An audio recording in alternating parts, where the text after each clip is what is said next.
Bismillahirrahmanirrahim.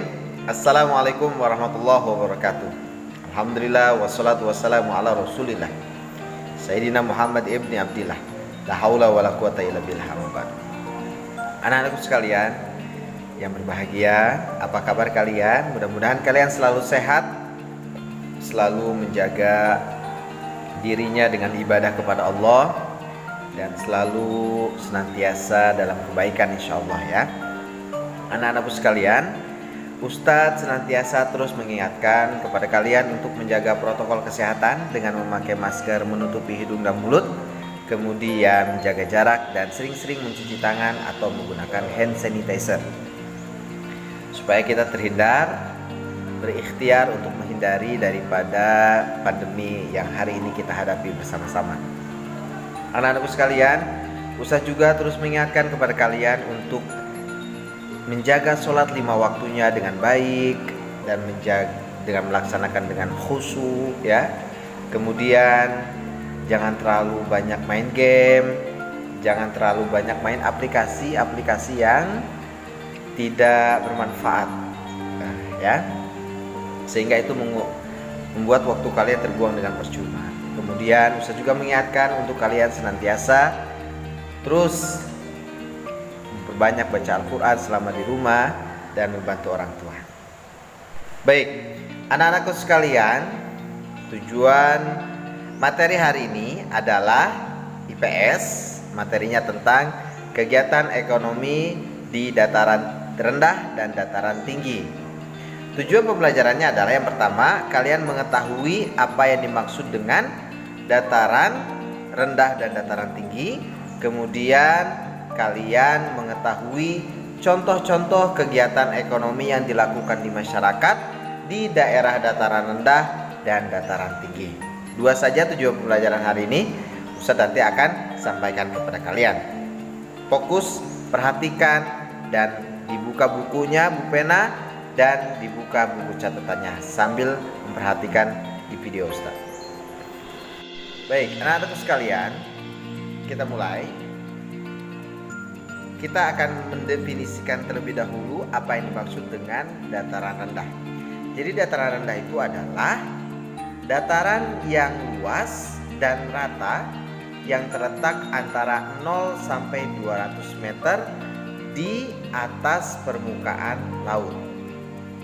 Nah, kemudian dataran rendah ini juga disebut dengan aluvial istilahnya dalam bahasa inteleknya, yaitu aluvial.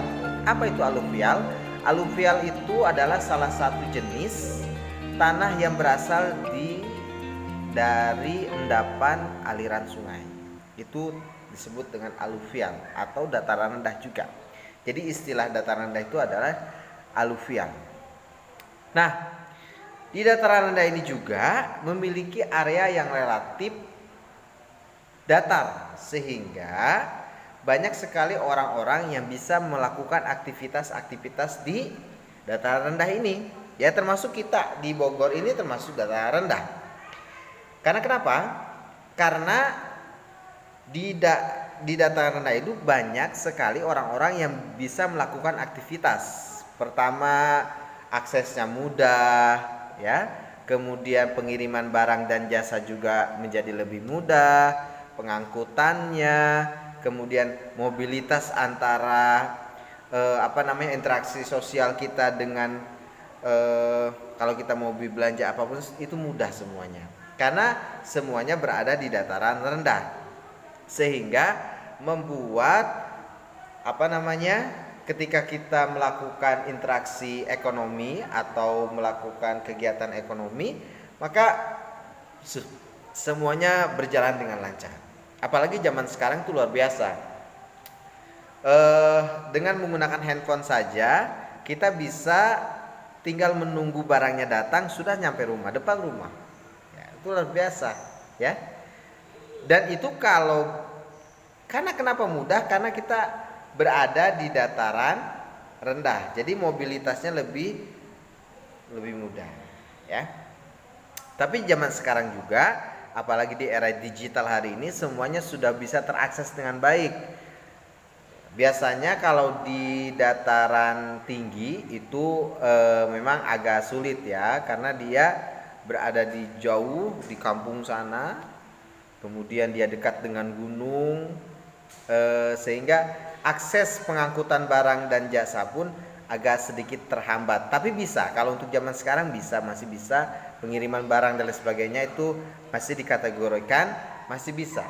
Cuma memang agak sulit, enggak seperti di dataran rendah kita hari ini.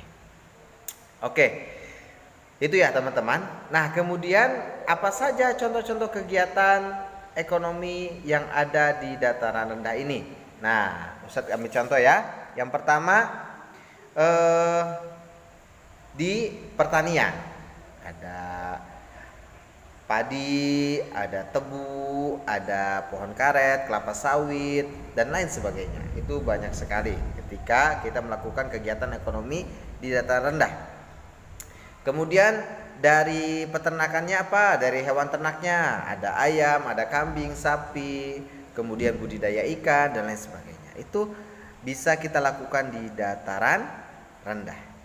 Luar biasa. Ya. Nah, baik, anak-anakku sekalian, kita masuk ke yang selanjutnya. Sekarang definisi daripada dataran tinggi. Apa? Definisinya hampir sama dengan dataran rendah, yaitu dataran yang luas tapi tidak ada ratanya karena dia dataran tinggi. Jadi dataran yang luas yang terletak antara 200 sampai 600 meter di atas permukaan laut. Nah, kenapa kok bisa terjadi dataran tinggi seperti ini?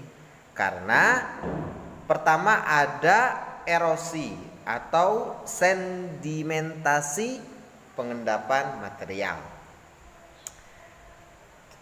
Itu biasanya dekat-dekat dengan gunung.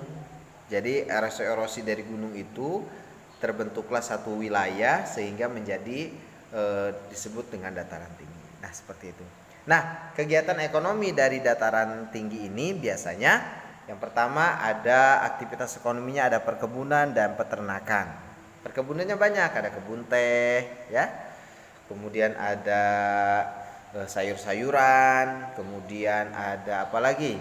Ada, kalau dari peternakan ada sapi perah dan lain sebagainya. Nah, itu banyak sekali kegiatan-kegiatan ekonomi yang dilakukan dari kedua daratan tinggi dan rendah. Nah, materi ini sangat penting sekali kita harus ketahui bersama, nak ya. Jadi jangan sampai kita ketika jalan-jalan, misalkan ke puncak itu kan dataran tinggi, ya, itu kita hanya main saja gitu. Tapi ada ilmu yang teman-teman bisa dapatkan ketika teman-teman mempelajari materi ini. Ketika teman-teman pergi ke dataran tinggi, maka oh iya ternyata masuk materinya, sama ternyata, ya. Coba deh teman-teman mungkin teman-teman juga pernah ke mana? Ke puncak ya. Di puncak itu banyak tukang sayur-sayur dan sayurannya itu segar-segar, kayak wortel, kemudian sawi putih, sawi hijau, itu semuanya segar-segar di sana. Karena kenapa? Karena memang di sana itu bagus-bagus, ya. Dataran tinggi itu luar biasa. Kedinginannya bagus untuk perkebunan. Nah, suhunya ya masuk. Baik. Nah, teman-teman semuanya, dari kedua materi ini, dataran tinggi dan dataran rendah, mari kita pahami di kehidupan kita sehari-hari sehingga kita bisa memahami kegiatan ekonomi apa saja yang dilakukan oleh masyarakat di dataran rendah dan dataran tinggi. Cukup itu saja materinya, tidak ada tugas. Kalian hanya mencatat poin-poin penting yang Ustadz tadi sampaikan. Karenanya kalian siapkan buku paket dan siapkan buku catatan. Terima kasih. Assalamualaikum.